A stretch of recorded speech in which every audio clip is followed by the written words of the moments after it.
Them test you, auntie. No. The Cut, brought to you by Flow. We are back for season 2 of Corner Office. We are highlighting small businesses, hard-working Jamaicans who are doing their own thing in their own spaces. People who are in their role, bossing up their role. Let's go! Let's get it! It's not if you own the company or not, it's how you own the role. Ice cream is coming. Guess what? It is your Corner Office. Season 2, bigger and better. And guess what? You don't think it's not yet? Check it out. Put the end of the place. Undercover. Easy yourself.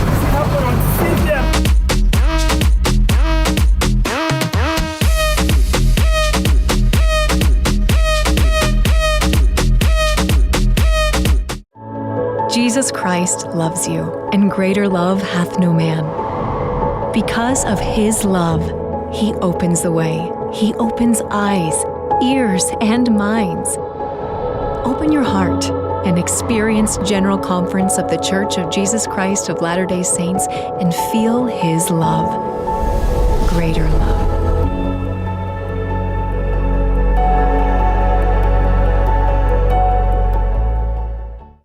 Steve knows style. That jacket! When was you in the Temptations? You are my alter ego. And Steve gives in to his own temptation.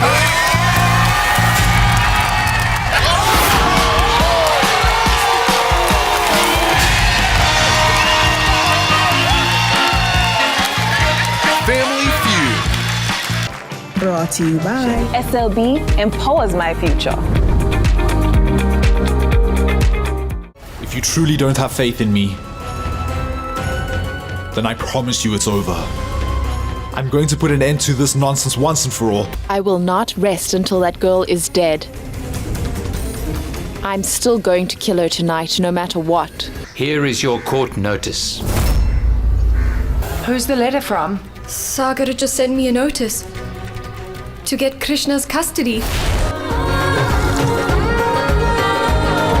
Ganga. Brought to you by Hyundai or Hyundai. I love waking up every day in this country. This is where I was born and raised. I have such a passion for my country, and for me this is home. In Jamaica, a lot of people, they look at just like beach, sea, sand, but our mountains are something to behold. It's majestic up there, and it's a different type of peace. It's a different type of lifestyle completely. I could mention many different places that are amazing, but the one thing I do love about Jamaica as well is that you can find that relaxation, you can find that chill in your backyard. Apart from it being an incredibly beautiful country, an incredibly beautiful island, we have a wonderful, wonderful culture, wonderful, vibrant, colorful people. There is definitely a realness to Jamaica. There's definitely something that no matter what keeps you in touch with reality here. Why come to Jamaica? It all comes back down to Jamaica as a whole. The food, the music, the culture, the people, the climate. Come out and meet us, come out and experience what Jamaica has to offer.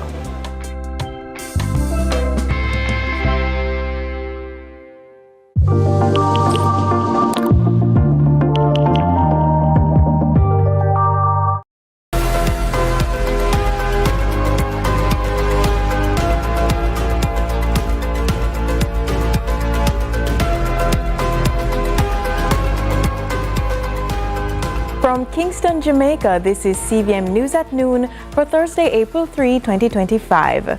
I'm Courtney Lewis. Thanks so much for joining us. Taxi operators in Christiana, Manchester took their frustrations to the streets Wednesday, halting services in protest against what they say are unfair police actions. The dispute stems from delays in receiving their renewed road licenses, leaving them vulnerable to tickets and vehicle seizures. Taxi operators in Christiana, Manchester withdrew their services Tuesday morning, protesting what they call unfair ticketing and vehicle seizures by the police. The drivers argue that they are being penalized for failing to present their road license despite having renewed them, while awaiting their official documents from the Transport Authority. They were issued receipts as temporary proof, receipts they claim the police refused to recognize. Frustrated by mounting fines and impounded vehicles, they say they had no choice but to take to the streets. Yesterday, man, I take up my car. So I say, you can't take up my car because we renew your road license, me. So you can't, you end up have to loan me and give me 10,000 out of ticket. You see receipt? Man say, no one see no receipt. I road license you want to see. 2026. Oh, yeah, go get it if them don't give it to the authority, the police. What we are going to do? Make we own a road license? I get the receipt. We want to say I go print your own road license, my father. The situation has drawn the attention of PNP caretaker for Manchester North East, Valentin Wimt, who told CVM News a backlog in processing license is delaying their distribution. He says the police informed him they had received no official update from the Transport Authority, which is why they have been enforcing the law as is. However, Wimt believes this issue could have been avoided with better communication and efficiency from the authority. If this is so, the Transport Authority has fallen down because we need a taxi service. I believe that the taxi men are doing a very, very important job. So therefore, Transport Authority, they are the ones who have caused this morning. Because if at all there is an extension, then the police high command have been informed. So they could inform their officers on the ground. This must be dealt with right away. There can't be an adverse relationship between the taxi men and the Transport Authority. Wint insists that the Transport Authority must intervene immediately to restore order. He argues that the delay is not only disrupting commuters, but also threatening the livelihoods of taxi operators. Many of these taxi men, they live from hand to mouth. It is difficult for them to be waiting for 2 weeks on the Transport Authority to give them an approval to operate when they have their families to feed. They have wives sometimes who are sick, children sometimes who are sick. Many taxi men can't go to the supermarket until they work for an entire day. So how can you stop them from working? We must have a heart. Can't work like this. He acknowledges that while the licensing period began in February, many operators tend to wait until closer to the deadline to make payments due to financial constraints. However, he emphasizes that once they've paid before the deadline, they should not be barred from operating. Shante McNeil, CVM News. Senator Shireen Golding Campbell is making an impassioned plea for greater acknowledgement of the elderly following what she described as disrespectful commentary surrounding elders who've served in politics. The senator said, regardless of political alliances, respect is still due. But if we lose respect for our elders, if we remove their dignity, if we treat them as discarded rags, we will lose our soul as a nation. We cannot. Election time it may be, and every political party will decide how they want to maneuver and what the optics are, my side, that side. We will both decide what we want the electorate to see that we think is going to convince people to vote. But let us not, in this very charged season, go down the road of making the kind of comments that remove the dignity, that stokes the fire of disrespect to those who have served this nation, who are themselves now elderly, in any capacity, whichever side they come from. The role of a Member of Parliament, MP, has been a topic of ongoing discussion. Speaking on CVM's lead story, Jeanette Calder, the Executive Director and founder of the Jamaica Accountability Meter Portal, JAMP, explained the reasoning behind a recent survey conducted by JAMP. So we are hoping that before the election, Mr. Holness will keep his promise of the job descriptions. No, just for some context.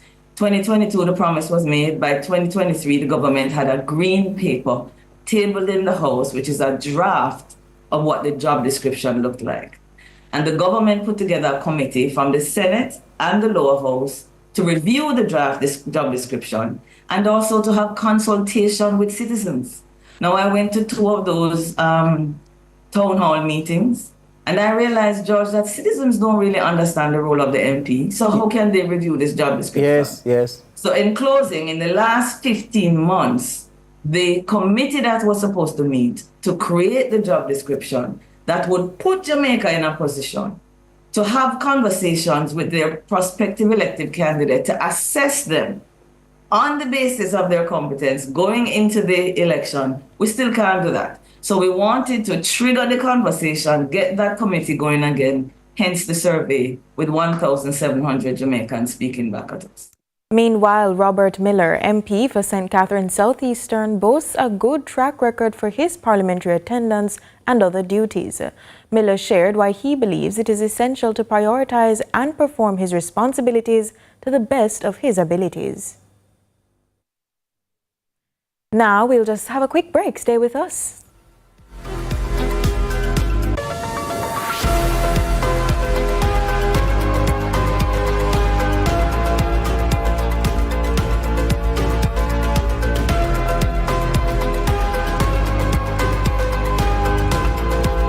Savings! 9 days only, March 21st to 29th. Get up to 70% off store-wide across all Bashco locations. Shop curtains, sheet sets, appliances, and so much more. In Bashco, spend 7,000 or more and you could win a 60k shopping spree at Bashco. Follow Bashco on all socials at Bashco Jamaica for more information. Bashco, the store that gives you more. Need to pass your CSEC CAPE exams to get that dream job or to qualify for university? Then Distinction College is the school for you. We have locations in Kingston, Spanish Town, St. Elizabeth, and Ocho Rios. Start day, evening, and Saturday classes this coming term and sit CSEC CAPE exams for January's resit or May-June. Maths, law, science, English. We have the lowest school fees. Register before the end of the month and win an entire term free. Call us at 354-8560. Jesus Christ loves you, and greater love hath no man. Because of his love, he opens the way. He opens eyes, ears, and minds. Open your heart and experience General Conference of the Church of Jesus Christ of Latter-day Saints and feel his love. Greater love.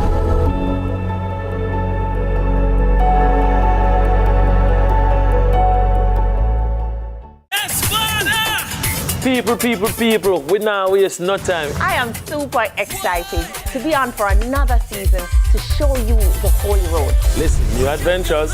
Slim, get fluffy. That's cool, let's go. We're not going out, you know. Things are only getting hotter and hotter this season. Click, pow, that must tell you something. There's a great story happening just in our backyard. We are on the Holy Road again.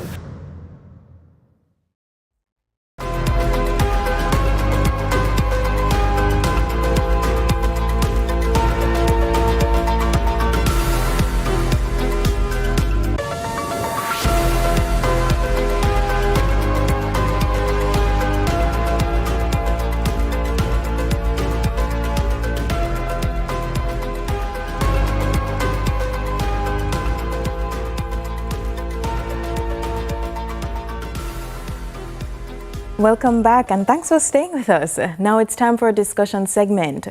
Shockwaves have been sent rippling through global economies following yesterday's announcement by United States President Donald Trump of reciprocal tariffs on exporters seeking to enter the U.S. market, including Jamaica. Joining us live to discuss the possible impact and Jamaica's potential response to the move is economist Keenan Faulkner. Welcome. Hi, thanks so much, Courtney. Thanks for having me. Awesome. So what will be the immediate impact of Trump's reported 10% tariffs on Jamaican exports, particularly agriculture? Well, you know, most of the products that we export to the US are, of course, food and beverage. And exporters really have one of two choices. Either they will now be forced to reduce the volumes that they export, or they might now be forced to reduce their prices in order to remain competitive. But in the American market, since we market mostly to the diaspora, then persons in the diaspora are probably going to buy those agricultural products for reasons other than price. You know, you're thinking about cultural reasons, you're thinking about brand loyalty and other considerations beyond the price. So those could be considered what you would call inelastic. So meaning regardless of the price increase, persons are still going to buy these products from Jamaica, and it might not have any effect at all, as well as the fact that you have to think about the ability to substitute. You know, are these products readily substitutable? Will persons in the US market now be buying others to kind of make up for the increase in price? But you know, the theory will say that we will have this particular effect in terms of what the price could be, and that brings in less export revenue. But you know, I've heard reactions to say let's wait and see, and you know, I think we probably do need to take that kind of cautious approach. All right, we're going to take a quick break. Stay with us. We'll be back with our discussion segment in a moment.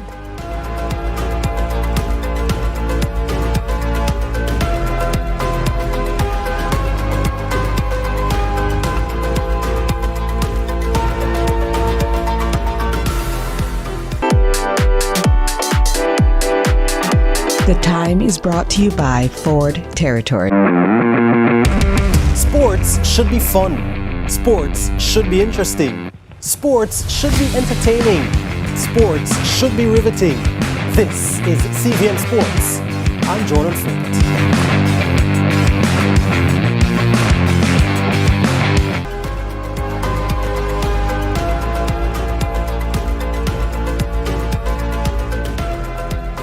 We're still in our discussion segment, and I'm joined by economist Keenan Faulkner. We're discussing the 10% tariff imposed on Jamaica by the U.S. Now, Keenan, can you explain what the U.S. administration means by reciprocal tariffs, and does Jamaica impose a blanket 10% on local products? I think Jamaica imposes a 10% tariff on some U.S. exports to Jamaica. When we talk about reciprocal tariffs, what the American administration has done is to sort of aggregate both tariff and non-tariff barriers, and they said that they have now added that together and divided by half.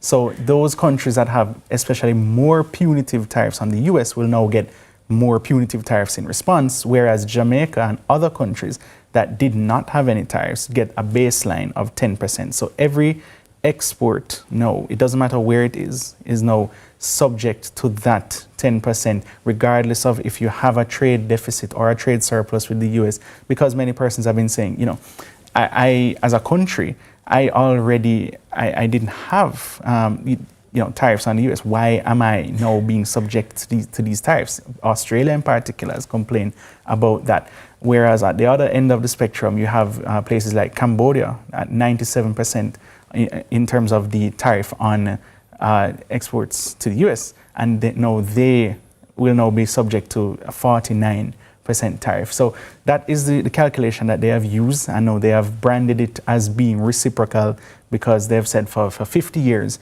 they have done nothing, and they have now received all of this punitive treatment. We're going to sort of give it back to you. So how will this move affect Jamaica's trade balance? Are we going to see a reduction in exports to the U.S.? Well, it really depends on the competitiveness, I would say, of Jamaican products in the U.S. If the products, as I said earlier, they are price inelastic, persons will still continue to buy it regardless of the increase in price. If, however, there is a shift in preference or consumption or demand, then you'd probably see less export revenue. And less export revenue, of course, means that the trade balance will start to widen. At the moment, it is around 3 to 1, 4 to 1. So we export around $1 billion US maximum, I think, to the US, and we import around $3 billion worth of goods from the US. But overall, regardless of the tariffs and regardless of the rate specifically being applied to Jamaica, the fact that you might have a potential all-out trade war, it makes the global environment inflationary, and that now affects all goods. So the prices of all final goods, all intermediate goods, things that have to pass through Jamaica, things that have to pass through other countries to get to Jamaica, things that have to pass through the US to get to Jamaica and elsewhere, the prices of everything just goes up in general. So what the American administration under Trump has been trying to do might ultimately be self-defeating. So how might the tariff influence investor confidence, especially in Jamaican manufacturing and export industries?